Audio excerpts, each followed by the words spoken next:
Le grand entretien avec Ghislain Guyot, qui est directeur général de GD France. Bonjour Ghislain. Bonjour Michel. GD France, qu'est-ce que ça cache? Alors GD France, c'est une entreprise spécialisée dans la distribution de produits à mobilité 2 ou 4 euros, donc pour faire plus clair, des quads ou des SSV, ces espèces de buggy, ou des motos, 2 roues, des scooters, dans le futur très proche, des scooters électriques également. Donc on est spécialisé dans ce type de produits sur le marché français essentiellement. Quelle est l'histoire de la société? La société, c'est un groupe qui réunit GD France et une autre société qui s'appelle Goz Europe, sur laquelle nous avons un autre label qui s'appelle Goz, qui est notre propre marque de quad, que nous fabriquons en Asie du Sud-Est, enfin que nous assemblons en Asie du Sud-Est et que nous distribuons dans 15 pays, à travers différents importateurs, dont GD France. Pourquoi vous avez créé cette société? Alors, je l'ai créée parce que dans le début des années 2000, enfin moi, personnellement, j'ai travaillé pour les grandes marques, les grands labels japonais, Yamaha, pour ne pas les citer, ou Bombardier, etc. Et quand j'ai quitté mes différents postes, j'ai souhaité devenir entrepreneur. Et il y a une opportunité, une fenêtre qui s'était créée dans le début des années 2000, à savoir qu'il n'y avait pas de technologie disponible autre que celle développée par soit les Japonais, tantôt les Américains, tantôt les Européens. Et pour la première fois, une nouvelle technologie était disponible en Asie du Sud-Est, donc à Taïwan, en Corée ou en Chine. Et là, on pouvait avoir des accords avec eux, pouvoir leur acheter certaines technologies et pouvoir développer nos propres produits. Donc on a développé notre propre marque. Go. Vous avez d'abord vendu des marques asiatiques? Non, j'ai d'abord commencé par créer ma propre marque. Ouais. On a le setting des produits, le design, etc. était 100% dévoué au marché européen, non pas au marché nord-américain, qui n'est pas toujours tout à fait pareil. Et l'intention, c'était de le vendre en Europe dans un premier temps. Ce qu'on a fait, on a lancé la gamme de produits en 2005. Et l'objectif, c'était d'être l'alternative sur le marché, c'est-à-dire que soit vous aviez les grandes marques très connues, soit vous aviez cette petite marque qui venait de nulle part et qui aujourd'hui, maintenant, est distribuée. Cette marque, c'est GD France, c'est Goz? Non, cette marque, c'est Goz. C'est Goz, voilà. Et GD France, finalement, c'est une entreprise qui a un rôle totalement différent. Elle n'a exclusivement le rôle de distribuer au travers des distributeurs, des concessionnaires, les produits que nous avons. Donc les produits Goz, mais aussi d'autres marques que nous avons. Alors Goz, c'est composé c'est des composants qui viennent d'Asie. D'Asie, du Sud-Est, essentiellement Chine, Taïwan, pour la plupart. Un peu de Japon aussi, quand même. Parce que Alors au début, vous voyez ça plus ou moins bien, tout ce qui venait de Chine, et aujourd'hui, c'est fini. Le début était difficile. Les produits chinois étaient considérés comme de la chinoiserie, de la vraie chinoiserie. C'est-à-dire qu'effectivement, en Chine, vous avez tout. C'est un pays qui est assez extraordinaire. Vous avez des produits extraordinairement qualitatifs, comme les smartphones, comme les produits que nous distribuons aujourd'hui. Puis vous pouvez avoir le pire. Et la problématique, c'est que dans ces années-là, le client final avait comme référence en produit chinois le pire. Alors c'est compliqué pour nous pour démarrer. Donc vous avez remonté la pente. Donc on a travaillé ardument pour faire accepter ces... aujourd'hui le numéro 1 dans ce domaine. On est le numéro 1 en France. Ouais. Donc notre objectif, c'est bien d'être numéro 1, mais il ne faut pas que ce soit par accident. Donc on est en train de prouver. Maintenant, on termine bientôt une deuxième année. Et nous sommes toujours largement premiers. Et on est très fiers de l'être parce que ça a pris du temps. Ouais. Qu'est-ce qui a fait la différence pour être premier? Il y a plusieurs ingrédients. Le premier, c'est qu'il y a une équation qu'il faut toujours respecter, c'est d'avoir le bon produit, avec la bonne offre, au travers le meilleur réseau. Donc c'est ce qu'on a pu mettre en place aujourd'hui, c'est ce qui fait qu'on est premier. La deuxième raison, c'est que nos partenaires, les manufacturiers ou les assembleurs avec lesquels on travaille, eux, ont été en mesure de fabriquer davantage de produits que certains concurrents. Donc on a eu plus de disponibilité, comme le marché était et est toujours en forte croissance. Et le dernier point, c'est qu'on n'était pas trop mauvais non plus dans le forecasting, dans la prévision de vente qu'on pouvait espérer sur le marché domestique. On a été pas trop mauvais a priori dans le prévisionnel qui fait qu'on a pu passer. Donc vous arrivez avec un produit qui est moins cher? Avec un produit qui est pas loin d'un produit premium, qu'on est vraiment très très très proche, et on est beaucoup moins cher. Ah oui. Vraiment beaucoup moins cher, 30% de moins, 30 fois 35% de moins. Ça fait Mais aujourd'hui, les difficultés dans le monde, c'est de s'approvisionner. Est-ce que vous connaissez ces difficultés? Alors ça, c'est une vraie question d'actualité pour le coup.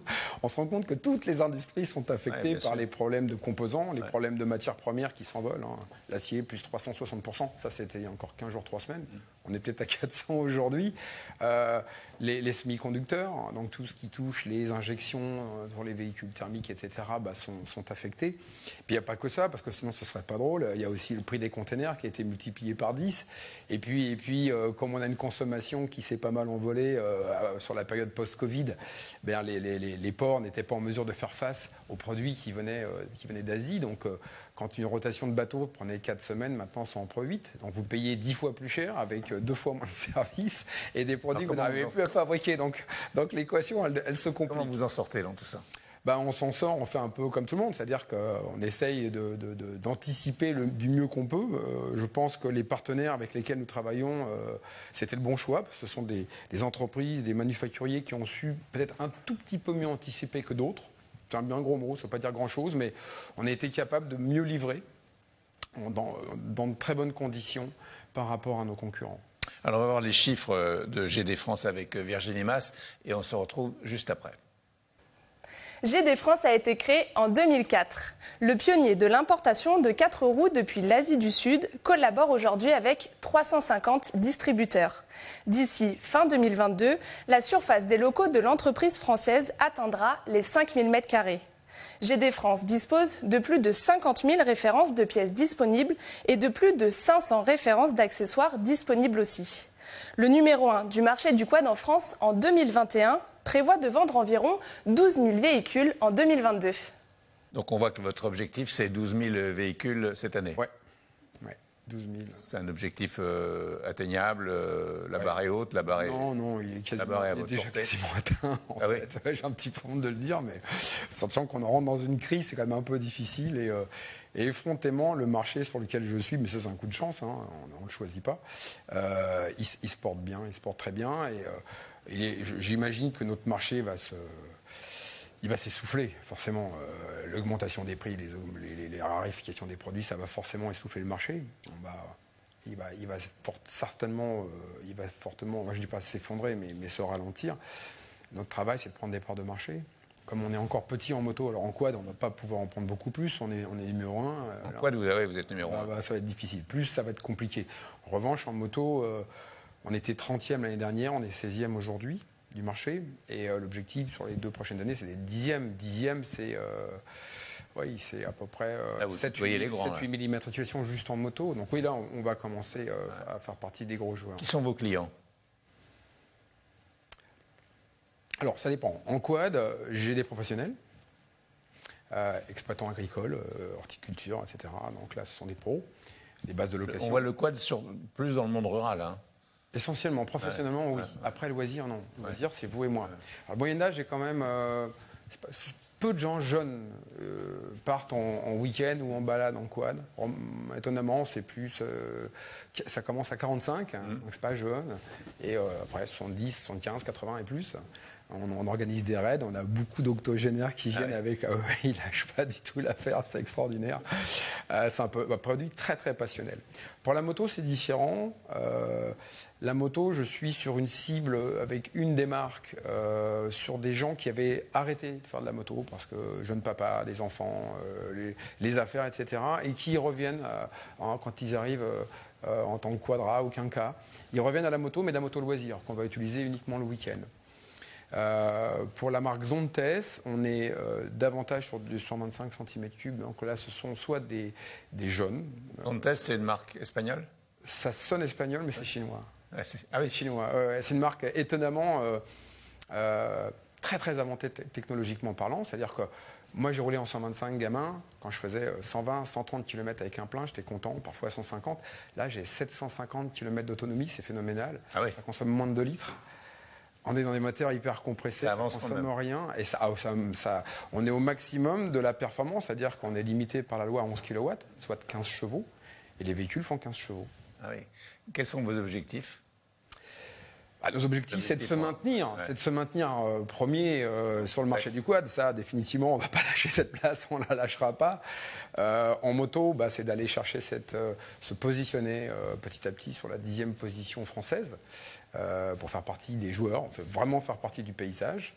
Et l'entreprise, le groupe, en revanche, on est spécialisé dans le 4 roues, dans le 2 roues, et c'est de continuer à se diversifier dans les produits à commutation, en mobilité, pro ou loisir, notamment le motonautisme. bateaux. Ouais. On est en train de travailler justement avec des manufacturiers chinois qui commencent à faire des produits de très très bonne qualité, très bonne aloi, avec la même stratégie, un positionnement entre 30, 35, parfois 40% moins cher.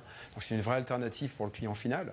On n'est pas la marque, on se dit je vais peut-être pas m'y risquer, mais avec une telle différence de prix, et à partir du moment où on se rend compte que le produit il est fiable, il est durable et qu'il y a un bon service après-vente, il n'y a pas de raison de ne pas s'y risquer. Donc on va rentrer dans le motonautisme et on envisage aussi de travailler sur d'autres produits en agricole pour répondre à une demande qu'on a sur un réseau quad qui représente aujourd'hui pas loin de 200 concessionnaires avec les deux marques. Et on a pratiquement les 2/3 sont des gens qui sont dans la petite motoculture et l'agricole, qui nous disent Ghislain, c'est bien, mais on vous dit qu'on a besoin de ça, et vous avez de l'or, vous avez juste à vous baisser pour le ramasser, et s'il vous plaît, donnez-nous ces produits. Donc on s'est tellement concentré sur notre croissance organique qu'on n'a pas eu le temps de travailler sur ces croissances internes. Mais là, maintenant, on va avoir ce temps, on a beaucoup plus de moyens pour le faire, et on envisage même des croissances externes. Donc, pour l'instant, le groupe a de jolis jours devant lui, j'espère, même si une crise doit faire face dans peu de temps, on s'y prépare également, on saura y faire face. Merci beaucoup. Merci Michel.